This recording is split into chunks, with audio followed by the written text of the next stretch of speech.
Rebonjour les enfants. Aujourd'hui, on va découvrir un texte qui est en fait un récit sur le thème des vacances. Mais tout d'abord, vous allez me parler un tout petit peu sur vos propres vacances. Où aimez-vous les passer? Avec qui? Qui dans votre famille décide du lieu des vacances? Et finalement, participez-vous à la prise de décision sur le lieu et le comment et avec qui vous passez les vacances? J'attends vos réponses à suivre. Maintenant, observez bien l'illustration qui est en blanc et noir et essayez de trouver un lien entre l'illustration et le titre qui est en fait « Il faut être raisonnable ». À votre avis, qu'est-ce qui va se passer dans ce texte? De quoi va-t-il parler? Essayez d'imaginer un petit peu ce qui va se passer dans le texte sans le lire et envoyez-moi vos hypothèses, je vous attends. À tout à l'heure. Maintenant, passons à l'exploration du texte. Tout d'abord, je vais vous demander de lire le texte 3 fois silencieusement. Je le répète, lisez le texte 3 fois silencieusement. Puis, essayez d'expliquer les mots suivants sur vos cahiers de maison. Vous pouvez utiliser un dictionnaire. Donc, vous allez m'expliquer deux mots, le mot figure et le mot colonie. Je répète, figure et colonie. Et puis, vous allez répondre aux 4 premières questions afin de savoir si vous avez bien compris le texte ou pas. Je lis les questions, suivez avec moi. Première question. À quelle période de l'année se passe cette histoire? Ça veut dire à quel moment de l'année se passe cette histoire? Là, on est en train de parler du temps. Justifie ta réponse. La justification est prise toujours du texte. Deuxième question. Qu'est-ce qui inquiète Nicolas? Qu'est-ce qui le rend inquiet? Troisième question. Quelle décision ont pris les parents de Nicolas? Qu'est-ce qu'ils ont pris comme décision? Qu'est-ce qu'ils ont décidé? Quatrième question. Comment a réagi Nicolas en apprenant la décision de ses parents?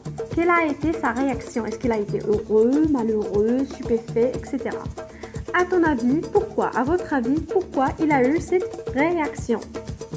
Donc, essayez de répondre à ces 4 questions afin de savoir si vous avez bien compris le texte ou pas. J'espère que vous allez lire silencieusement 3 à 4 fois le texte pour bien comprendre et à tout à l'heure. Alors, maintenant que vous avez bien lu le texte 3 fois silencieusement, que vous avez répondu aux questions de compréhension que j'ai demandées, que vous avez expliqué les 2 mots, on va accéder à la lecture magistrale où normalement je dois lire et vous devez suivre et j'explique aussi. Alors, afin de bien comprendre, suivez avec moi sur vos livres, les doigts sur le titre, allez, tout de suite, les doigts sur le titre. Il faut être raisonnable. L'année scolaire se termine. L'appel des vacances est là. Mais Nicolas est inquiet, car chez lui, on ne parle pas de vacances.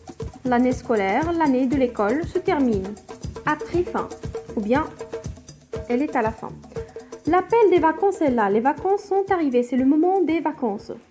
Mais Nicolas est inquiet, il ne sait pas ce qu'il doit penser des vacances, car chez lui, on n'en parle pas. Ce qui m'étonne, moi, c'est qu'à la maison, on n'a pas encore parlé de vacances. Ça le choque, ça l'étonne parce qu'à ce moment de l'année, normalement, on aurait déjà parlé des vacances, d'où est-ce qu'on va les passer, etc.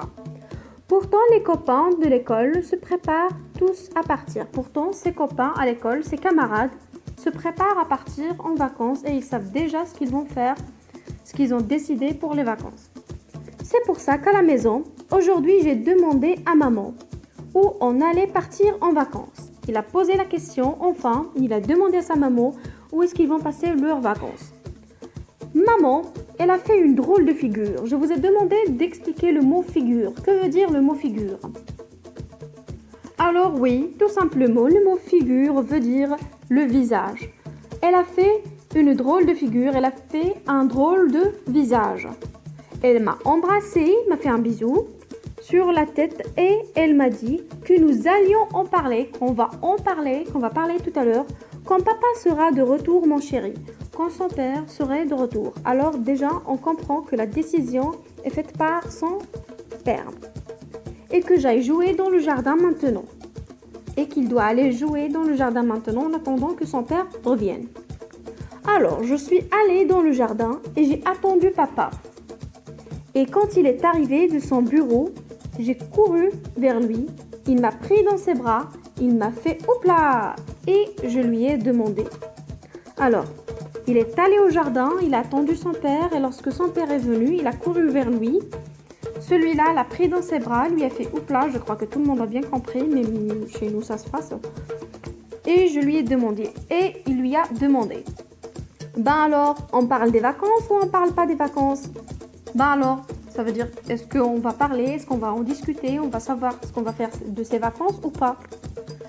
Alors, papa s'est assis dans le fauteuil, il s'est assis sur le fauteuil, il m'a pris par les mains et il m'a tiré contre ses genoux. Il l'a mis entre ses deux genoux et l'a tiré.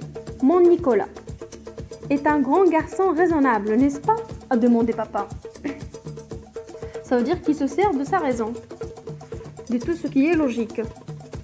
Oh oui, a répondu maman, c'est un homme maintenant.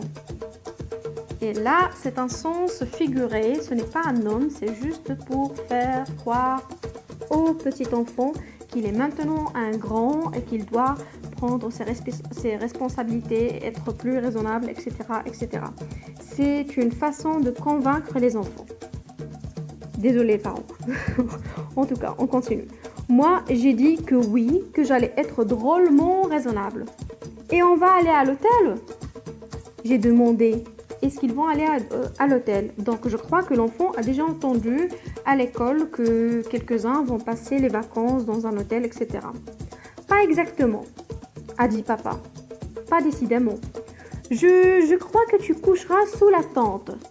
Qu'il va se coucher sous la tente. Alors, je crois que tout le monde sait ce que ça veut dire une tente. Pour ceux qui ne le savent pas, la page qui est tout à côté de cette page-là, la page 133, vous allez trouver 4 images. L'image à droite, en haut, il y a un petit enfant dans une tente. C'est ça, une tente. Donc, je continue. C'est très bien, tu sais. J'espère que tout le monde est revenu. Alors, c'est très bien, tu sais. Alors là, j'étais content comme tout. Et quand on dit que j'étais content comme tout, ça veut dire que j'étais hyper content, j'étais joyeux. Sous la tente, comme les Indiens dans le livre que m'a donné tante Dorothée, il a demandé sous la tente comme les Indiens. Parce que les Indiens, normalement, les vieux Indiens, pas maintenant, ils vivent dans des immeubles. Les Indiens dans le livre que m'a donné tante Dorothée, j'ai demandé. C'est ça, a dit papa. Alors, papa a toussé, un peu dans sa gorge. Il m'a mis ses mains sur mes épaules. Et puis, il m'a dit, « Nicolas, mon petit, nous ne partirons pas avec toi en vacances. Tu iras seul comme un grand. » Alors, c'est là la décision qui terrifiait les parents. « Nicolas, mon petit, nous ne partirons pas avec toi. Ils ne partiront pas avec lui en vacances. Tu iras seul comme un grand. » Il ira seul. Mais quand ils disent qu'il ira seul, ça veut dire pas qu'il va aller tout seul. Hein. Faites attention. « Comment seul ?» J'ai demandé. « Vous ne partez pas, vous ?» « Nicolas, a dit papa, je t'en prie, sois raisonnable. Maman et moi, nous irons faire un petit voyage. Et comme nous avons pensé que ça ne t'amuserait pas, que ça ne te plairait pas, nous avons décidé que toi, tu irais en colonie de vacances. » Alors, je vous ai demandé d'expliquer ce que ça veut dire une colonie. J'espère que tout le monde a compris en essayant de chercher, mais j'explique quand même.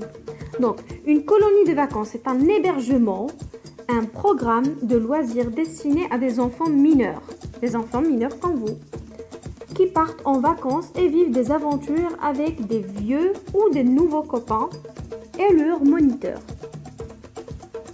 Je continue. Donc, tu irais en colonie de vacances, voilà. Alors, Nicolas, mon grand, qu'est-ce que tu en dis? Qu'est-ce que tu en penses? M'a demandé papa.